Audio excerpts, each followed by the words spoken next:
Anouk Legendre, bonjour. Vous êtes architecte, cofondatrice avec Nicolas Desmazières d'X TU Architecte, une structure dont on parlera tout à l'heure dans le détail. Nous nous retrouvons à Cauterets, où votre famille a une maison. Nous sommes donc fin août, il fait très beau. On est exactement dans la vallée du Loutour. Alors, j'aimerais qu'on commence par évoquer un peu vos racines familiales, géographiques, puisque le podcast s'adresse donc à un public haut-pyrénéen. Votre famille est originaire de notre département. Beaucoup d'entre nous connaissent votre maman, Jeannette Legendre, qui était professeure d'anglais et qui a fait des recherches très appréciées sur les Hauts-Pyrénéens qui ont migré en Amérique latine. Alors, plus exactement, Anouk Legendre, votre famille paternelle, maternelle, est originaire de quel lieu précis de Bigorre ou des Hautes-Pyrénées? Alors, maman était originaire d'Antin, donc à côté de Trie, donc dans le Piémont, un pays de collines. Et papa était originaire de bien plus loin, puisque sa maman habitait à Paris et était bretonne. Son papa était lorrain, mais vivant en Afrique du Nord. Et voilà, et donc il s'est enraciné quand il a rencontré maman dans les Pyrénées. Et vous êtes né à Tarbes? Et je suis née à Tarbes. À Tarbes, bien. Donc, j'aimerais qu'on s'attarde un peu sur votre parcours scolaire. Je ne parle pas universitaire, on part du jardin d'enfants, si je peux dire. Donc, de la maternelle au lycée. J'aimerais que vous me rappeliez quels sont les établissements que vous avez fréquentés, si vous en souvenez, mais je voudrais vous en souvenir.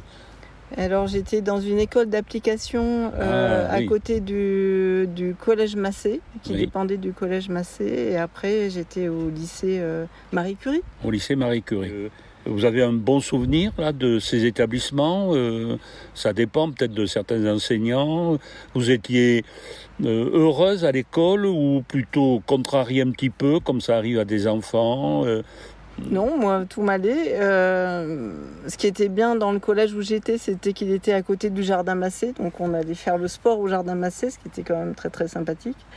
Et j'ai beaucoup aimé le lycée parce qu'on avait, surtout au dernier étage, qui était l'étage des sciences, il y avait une vue remarquable sur les montagnes, et vue qui m'a habité toute ma vie. Donc, vous étiez très attiré par les paysages, et notamment, bien sûr, le paysage des Pyrénées. Et en ce qui concerne votre vie sociale, si je peux dire, à cet âge, vous aviez beaucoup d'amis ou peu?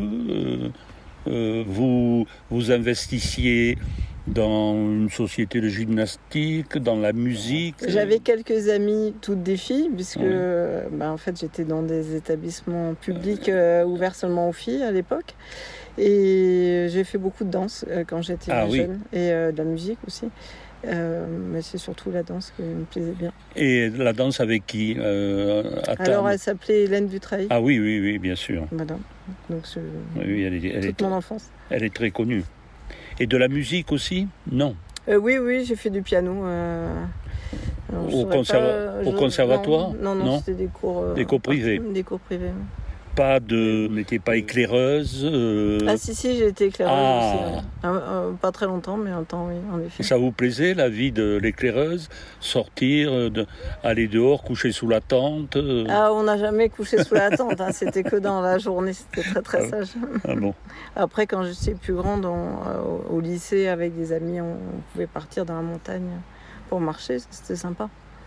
Est-ce qu'à l'époque, Mademoiselle Victor s'occupait toujours des éclaireuses, non? Ça ne vous dit rien? Non, Mademoiselle Victor, je suis arrivée après Mademoiselle Victor. Après Mademoiselle Victor, vous en aviez entendu parler.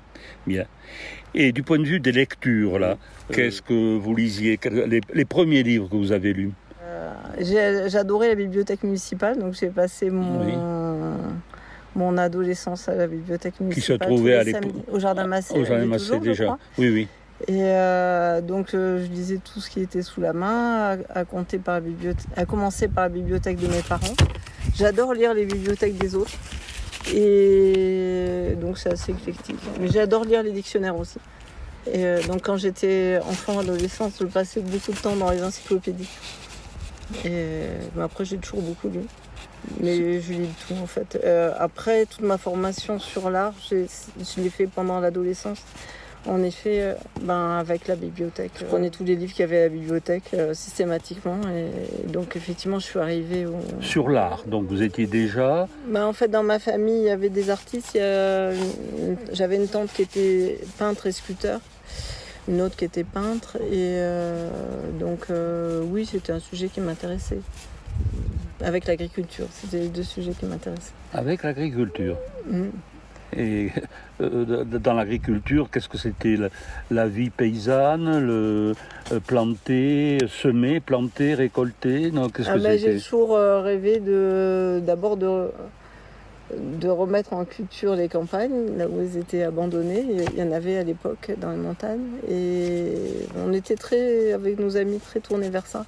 C'est nourrir la population, c'était un vrai sujet. J'ai pas pu faire ça, mais le travail que je fais en ce moment sur les villes et sur le végétal en ville vient de là, notamment sur les micro-algues. Après, je suis d'une famille d'agronomes aussi, mes cousins sont agronomes. Et c'était une famille d'agriculteurs, la famille de ma maman.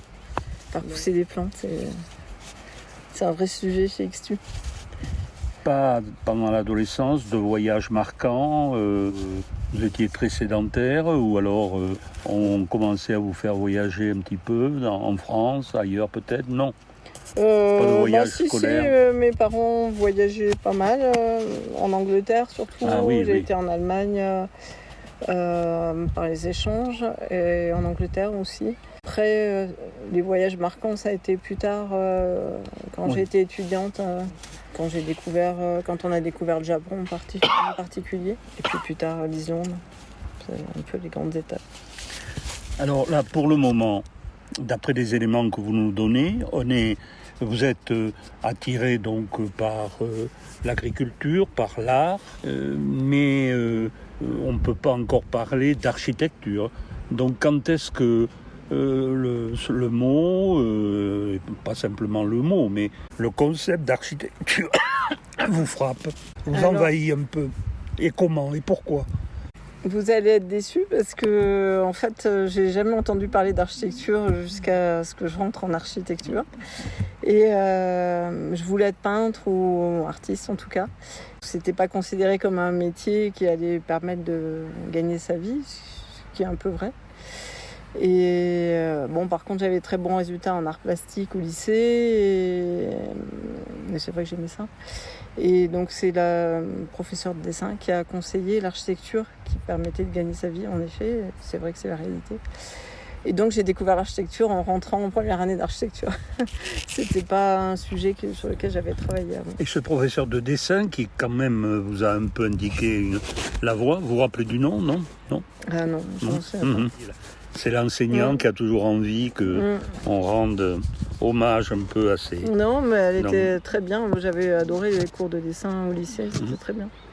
Donc, vous décidez par conséquent d'entrer dans une école d'architecture et vous choisissez Bordeaux, non? Oui, d'abord je dois Bordeaux. dire que c'est même sans doute mes parents qui ont choisi Bordeaux. Parce qu'en tant que parents inquiets pour leur enfant, ils avaient vu qu'à Toulouse, il y avait beaucoup de grèves et tout, ils étaient un peu inquiets par ça. Donc Bordeaux les a plus rassurés, donc voilà. Donc je suis allée à Bordeaux. C'était une école cotée, Bordeaux, ou une école comme Toulouse, comme Montpellier Je pense qu'on ne connaissait pas du tout ce milieu. Mes parents, on n'a pas parlé des métiers de mes parents, mais mes parents ne sont pas architectes. Ma mère était enseignante, mon père était psychologue. Donc dans la famille, personne ne connaissait ce métier. Donc peut-être qu'on les avait conseillés sur cette école, mais je pense qu'on n'avait pas trop d'informations. Ça semblait sérieux. En tant qu'enfant sage et enfant unique, j'ai suivi un peu les recommandations et j'ai un peu découvert le monde de l'architecture effectivement en faisant les études en fait. Combien d'années il y avait à Bordeaux? 3 ans? Quand j'ai commencé c'était 6 ans. 6 et ans. après ça a été baissé à 5 ans, mais enfin moi j'ai fait un cursus à 6. D'accord. Et j'ai commencé à Bordeaux et à la 5e année je suis partie à Paris. La Villette. Et à la Villette, voilà. Et après les études d'archi, j'ai fait un post-diplôme sur le thème des paysages. Parce que c'est un sujet qui me travaillait. On revient à l'agriculture d'une certaine façon. Et après, j'étais un peu sur ma fin avec le post-diplôme, donc j'ai fait un DEA de géographie et d'aménagement à Paris 4. Voilà, sur les centres urbains anciens, complexes, avec des passages, des labyrinthes urbains, on va dire. Les appropriations urbaines aussi. Mais il y avait chez vous un appétit quand même un peu particulier, parce que vous faites l'école d'architecture de Bordeaux. Normalement, vous auriez dû vous installer comme architecte. Pourquoi êtes-vous parti dans une nouvelle école d'architecture à la Villette ? Vous aviez l'impression que votre formation était insuffisante? Alors, c'est une bonne question. D'abord, il faut quand même dire que Bordeaux, à l'époque, n'était finalement pas très ouvert. Au bout de 5 ans, je me suis aperçue que finalement, j'avais plein d'amis de toutes les régions autour de Bordeaux, de l'étranger. Par contre, de Bordeaux même, j'avais pas été accueillie une seule fois dans une seule famille. Donc, au bout de 5 ans, on se dit que finalement, c'est une ville qui n'était pas forcément très ouverte à des gens venant de Tarbes. Ça a changé depuis, je pense, j'espère.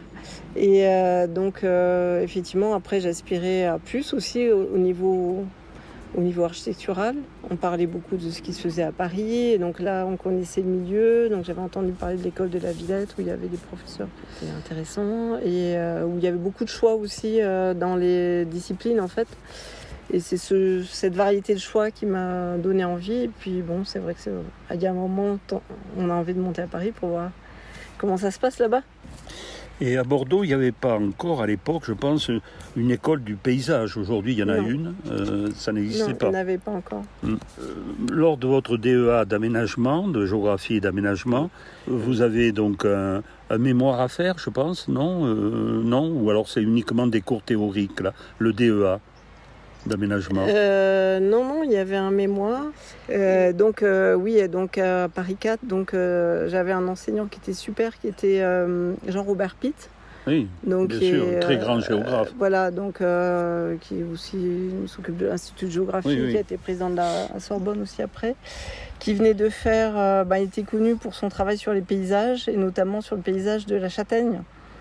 Et donc, moi, je voulais travailler sur les paysages urbains. Et donc, j'ai travaillé avec lui sur les paysages labyrinthiques de Paris, en fait. Donc, c'est un peu dans le quartier où j'habitais, où il y avait plein de passages et tout ça. On ne savait pas trop ce qui s'y passait. Et sur les appropriations sociales qu'il y avait là-dedans. Donc, voilà, j'ai étudié ce labyrinthe urbain, dans lequel j'habitais d'ailleurs. Et comme je venais d'avoir mes enfants, je pouvais passer partout, même dans des endroits interdits, parce que j'étais avec la poussette. Et donc, personne n'a peur d'une maman avec une poussette. Et donc, on peut aller partout. Ce qui était un peu inconscient, peut-être. Mais... On se demande pourquoi. Donc, on a des enfants, en réalité, vous venez de le dire. C'est pour... ils servent d'alibi aux recherches. Et c'était dans quel quartier que vous habitiez à Paris? Alors, j'habitais dans le 10e, dans le Faubourg Saint-Denis, un quartier de primo-arrivants depuis la construction des gares. En fait, j'ai étudié tout le tissu urbain qui entourait les gares. La gare de l'Est, la gare du Nord, tous les effets pervers de l'urbanisation avec ces grandes institutions et aussi toutes les poches d'appropriation sociale qu'il pouvait y avoir. Dans un labyrinthe, il y a des endroits où ça ne circule pas. Et donc, j'ai étudié ça, en fait. Les désordres qu'il pouvait y avoir. L'activité dans la rue, l'activité officielle ou pas officielle. C'est un quartier où il se passe beaucoup de choses dans la rue. Mais dans votre cas, compte tenu de vos centres d'intérêt, est-ce que vous n'auriez pas eu intérêt à compléter vos études d'aménagement par des études de sociologie, ou peut-être qu'en aménagement, vous faisiez d'ailleurs tout ça et parents, sociologie, aménagement. Parce que là, vous me parlez beaucoup du quartier, un architecte, c'est quand même quelqu'un qui est parfaitement au courant de la vie où il doit construire des bâtiments. Quand je regarde vos fiches sur Internet, elles sont nombreuses, et laudatives d'ailleurs, on s'aperçoit que vous conjuguez l'architecture, l'aménagement, l'écologie, il y a également l'urbanisme.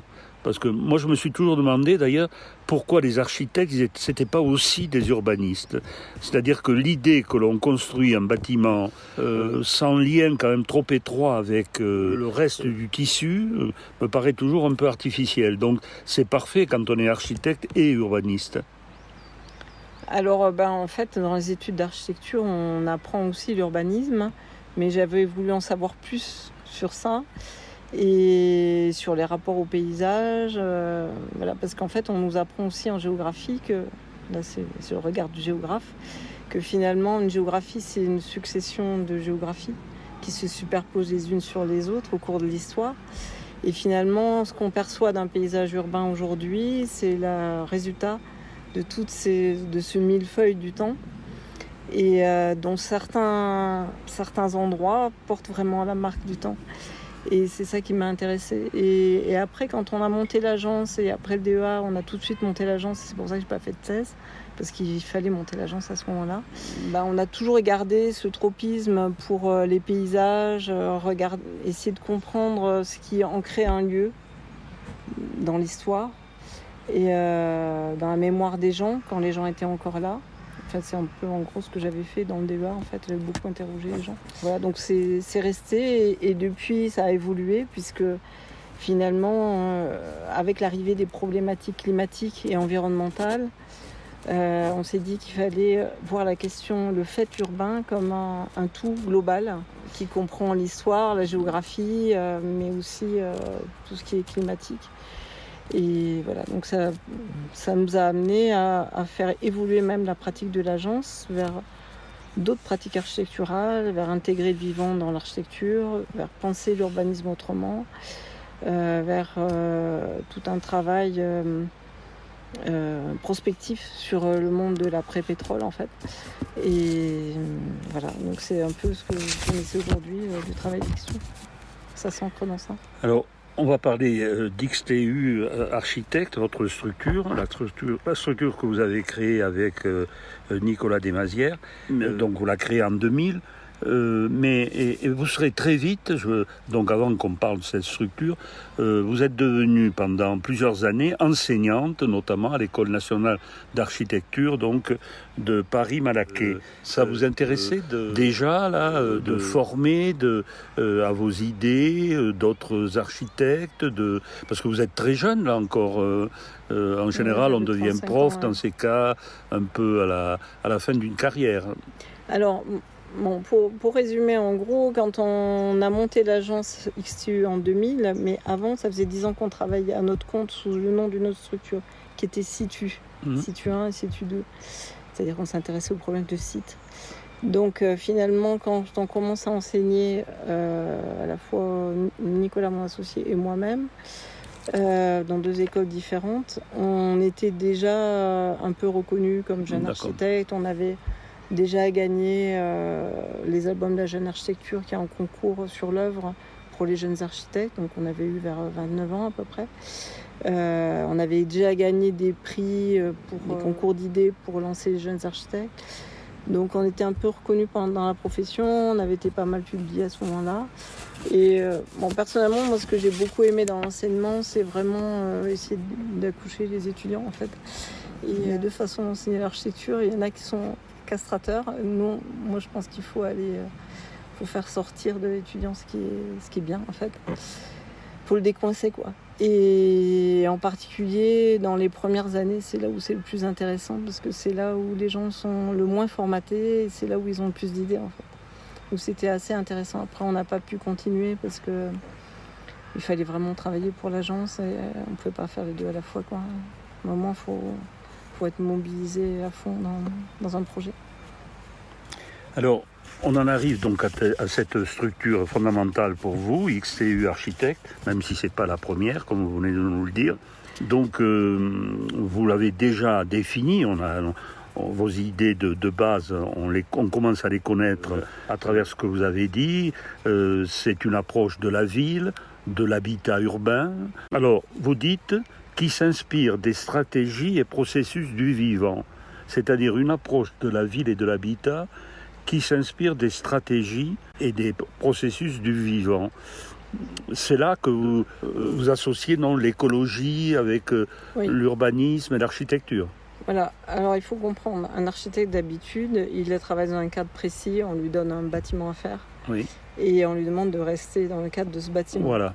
C'est pour ça que l'urbanisme m'avait intéressée, parce qu'il y a des solutions à trouver qui sont à plus grande échelle, l'échelle du quartier, l'échelle de la ville, l'échelle du territoire même. Et finalement, c'est quelque chose sur lequel on aimerait avancer, parce qu'on pense aujourd'hui que parmi les problèmes de la ville, il y en a beaucoup, les 3/4, qui ne se règlent pas au niveau du bâtiment, mais au niveau du quartier ou de la ville elle-même. Et en fait, qu'est-ce qui se passe au niveau de la ville? C'est que jusqu'à présent, et depuis la révolution industrielle, la ville est pensée sur le modèle d'une usine industrielle. Dans une usine, un process industriel, il y a des entrants, il y a des processus de machines, et à la fin, il y a un sortant.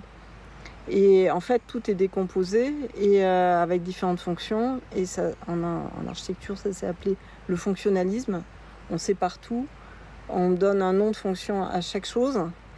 Et après, ça fait une superbe machine, comme une équation. Et à la fin, on a un résultat qui est habité. Voilà, le Corbusier, la machine habitée, etc. Or, ce système, qui est celui qui nous gouverne, a finalement, en mettant chaque fonction dans une case, il a fabriqué des silos, ce qu'on appelle des silos, c'est-à-dire il y a le silo du nettoyage de l'eau, il y a le silo de la production d'énergie, il y a le silo de la fabrication des bâtiments, il y a le silo de la fabrication des routes, etc. Évidemment, dans chaque silo, il y a une entreprise qui va avec ça, une multinationale, etc. Et finalement, toute notre ville, toute notre civilisation, elle est faite, elle fonctionne très bien, avec chaque entreprise qui s'occupe de chaque silo, suivant son mode opérationnel le plus rentable. C'est-à-dire que, en fait, c'est organisé suivant l'intérêt particulier de chaque entreprise qui s'occupe de chaque silo. Or, l'intérêt général n'est pas forcément l'intérêt de chaque entreprise. Je donne un exemple. L'intérêt d'une entreprise, c'est de faire pour le moins cher, produire pour le moins cher quelque chose. Par exemple, je veux produire de l'énergie, je vais extraire du sol du pétrole, je vais avoir l'énergie directe, ça me coûte presque pas d'effort. Bien moins d'effort qu'avant quand je faisais du charbon, qu'il fallait piocher pour ramasser l'énergie. Donc du coup, la civilisation, elle va vers là, parce que les entreprises qui la font vont vers là. Or, en fait, c'est comme ça qu'on a épuisé toutes les réserves du monde, pratiquement, qu'on est en train de finir de les épuiser. Or, en fait, dans la nature, c'est pas comme ça que ça se passe. Parce que dans la nature, les plantes, elles n'ont pas des usines qui vont aller rechercher l'énergie dans le sol. Il faut qu'elles fabriquent. Après, elles meurent. Après, ça devient des déchets qui sont recyclés par d'autres plantes ou par d'autres animaux, etc. Et du coup, ça fait un cycle qui s'auto-génère. Et en fait, les villes, elles devraient fonctionner comme ça. Au lieu d'extraire du sol et du souterrain tout ce qu'a produit les millions de générations passées, on devrait faire un système cyclique inspiré par le vivant, inspiré par la nature, pour que quand une entreprise fabrique un déchet, il y en a une autre qui va transformer ce déchet en une ressource qui va permettre de fabriquer d'autres choses. Et après, comme ça, si on met tous les ressources et les déchets en chaîne, on a quelque chose qui s'auto-suffit. Ben voilà, demain, dans le futur, il ne va plus y avoir beaucoup de ressources. Parce qu'en 2-3 siècles, on a en gros extrait du sol beaucoup de ce qui a été produit par le passé.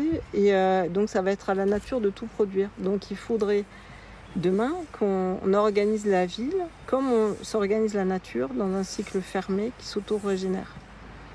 Alors pour ça, il faut utiliser la nature, il faut utiliser l'agriculture, il faut penser différemment la question climatique, pas en climatisant mais en fabriquant des villes naturellement fraîches, qu'actuellement on fabrique des radiateurs, c'est-à-dire des villes chaudes. Eh bien, pour faire des villes fraîches, il faut mettre du végétal, il faut enlever des sols en bitume, etc. Et voilà, donc en fait, à partir de cette logique, qui est une logique écosystémique liée à l'analyse de la géographie, on en est arrivé à penser qu'il fallait arriver sur une perception écologique holistique de l'ensemble. et sortir des silos. On appelle ça sortir des silos. C'est-à-dire travailler les relations transversales entre les différentes fonctions de la ville, entre les différents silos, pour essayer de faire ce cercle vertueux de réutilisation de la matière et de l'énergie. Peut-être c'était un peu long, excusez-moi. Non, mais c'est complexe pour nous. Mais vous avez une conception systémique, ça me frappe, ceci, oui. Donc l'idée que l'architecture doit anticiper le futur, c'est à ce moment-là que vous parlez d'agriculture urbaine. Oui. Alors, ce qui nous frappe un peu. Autant je vais vous poser quelques questions sur les biofaçades, un concept que vous avez contribué très fortement à inventer. Mais qu'est-ce que c'est l'agriculture urbaine alors? C'est faire pousser des carottes et des salades sur son balcon? En fait, on s'est intéressé à l'agriculture urbaine bien avant que tout le monde s'y intéresse. Ça fait 10 ans qu'on travaille sur le thème. Il y a 2 intérêts à l'agriculture urbaine. Faire pousser des végétaux sur le toit, ça permet d'avoir déjà du végétal sur le toit. C'est-à-dire que quand il y a du végétal, le toit ne chauffe pas. Le toit est à l'ombre et il est humide à cause du fait qu'il y a de la terre remplie d'eau qui est sur son toit. Donc déjà ça, c'est bien pour la ville parce que ça rafraîchit. Quand on a un toit minéral, avec des cailloux par exemple, et les cailloux ils absorbent la chaleur et on fabrique un radiateur. Donc là, avec la canicule, nos villes qui sont des radiateurs géants sont devenues invivables. On a l'impression, quand on sort dans la rue, d'être sur une plaque chauffante, etc. Mais si on couvrait tous les sols avec du végétal, ça serait beaucoup mieux. On serait plus frais, on aurait moins chaud, et en plus, les gens seraient plus heureux. Parce que c'est là le deuxième intérêt de l'agriculture urbaine. L'agriculture urbaine ne va pas nous nourrir, honnêtement. Si on parle d'échelle réaliste... Oui, il ne va pas y avoir des champs de blé. Non, si on veut être réaliste, on sait que, par exemple, la seule Île-de-France est capable de nourrir l'Île-de-France, Paris, pendant 3 jours, je crois. Mmh. Il faut tout le pays pour nourrir Paris. Mmh. Donc, on ne croit pas qu'avec l'agriculture urbaine, on va nourrir Paris. Par contre, on croit que les gens vont pouvoir cultiver des plantes et que ça va leur faire plaisir et que ça va les occuper et que pendant ce temps, ils seront occupés à cultiver des choses sur leur toit ou dans la rue, si on arrive à investir les rues, ils ne prendront pas leur voiture pour aller loin et dépenser de l'essence et polluer. Et ils seront plus heureux. Et puis, ils pourront faire une activité avec leurs enfants et ils seront dehors et ce sera mieux. En fait, le principal intérêt de l'agriculture urbaine, c'est de permettre aux habitants de réinvestir en espace urbain. Parce que les habitants actuellement, surtout depuis la guerre, on leur a confisqué tout l'espace urbain parce que tout l'espace urbain a été donné aux voitures. Autrefois, même à Paris, les gens étaient sur le pas de la porte, ils sortaient une chaise, ils discutaient, c'était un lieu social. Là, maintenant, c'est les piétons, les voitures, les vélos, personne ne reste dans l'espace public.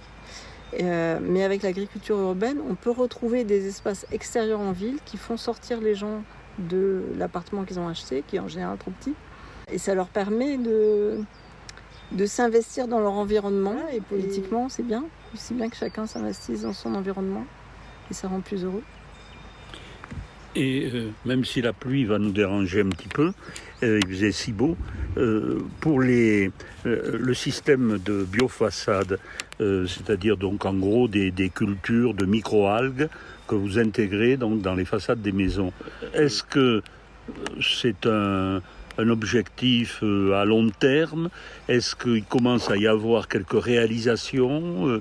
Parce que ça paraît au départ assez utopique. Alors, concernant les biofaçades, on a imaginé ça au départ pour l'Asie. En fait, quand on a construit notre musée de la préhistoire en Asie, en Corée, on a découvert la ville asiatique, on a découvert que toutes les plaines étaient construites, qu'il n'y avait que les montagnes qui n'étaient pas construites, et on s'est dit comment dans ces pays-là ils font pour se nourrir. Donc on a pensé qu'il y avait urgence à trouver des solutions pour la vie du futur, pour pouvoir être autonome nutritivement. Et c'est là qu'on a découvert les micro-algues qui permettent de faire des protéines végétales. Vous savez que les protéines végétales, c'est un vrai sujet aujourd'hui, puisque la protéine animale consomme beaucoup d'eau, d'énergie, dégage du gaz carbonique, etc. Et donc la protéine végétale, c'est 10 fois moins. Donc on s'est intéressé à ça. Et on s'est dit, si on pouvait utiliser les façades des bâtiments pour produire des microalgues et donc du végétal qu'on va pouvoir transformer en aliment, on pourra rendre demain les villes autonomes en partie en nourriture. Donc c'était pensé pour ces grandes mégapoles, c'était pensé pour la défense, là où il y a des grandes façades vitrées, etc. On a fait des premiers projets, on a rencontré les premiers partenaires un peu... On a rencontré qui étaient en Espagne, qui nous ont dit OK. Et on a déposé deux brevets. Et là, on s'est rendu compte que les brevets, ils n'allaient pas être achetés par quelqu'un pour être développés, que si on ne les développait pas nous-mêmes, on n'y arriverait pas. Donc on a monté un consortium industriel pour développer le procédé. On a eu des subventions de la ville de Paris, de la région Île-de-France, du ministère et de l'État pour développer le procédé dans le cadre des renouvellements de l'industrie française. Et quand même, c'était 1,4 million, je crois, qu'on a eu pour développer ça. Et on a développé le procédé techniquement de façon à pouvoir construire ça sur les villes. On a fait dans ce cadre-là plusieurs pilotes. Et là, on est en construction un bâtiment de logement à Paris, dans le 13e. Algesens, oui. Avec ses façades. Et pour pouvoir construire ce projet, la ville est exigée d'avoir un exploitant. Donc, on a aussi fondé une société d'exploitation avec des partenaires pour exploiter cette façade pendant 20 ans. Donc, c'est pas que l'idée, ça va jusqu'à la réalisation en passant par les brevets. C'est un engagement fort de l'agence. Alors, je vous propose qu'on reprenne un peu plus tard, un autre jour, sous une autre forme, notre conversation. On parlera des réalisations, de la Cité du Vin, et puis je voudrais également vous faire promener dans Tarbes. Alors, on se retrouve donc pour un autre podcast quand vous voudrez. Merci, Anouk Legendre.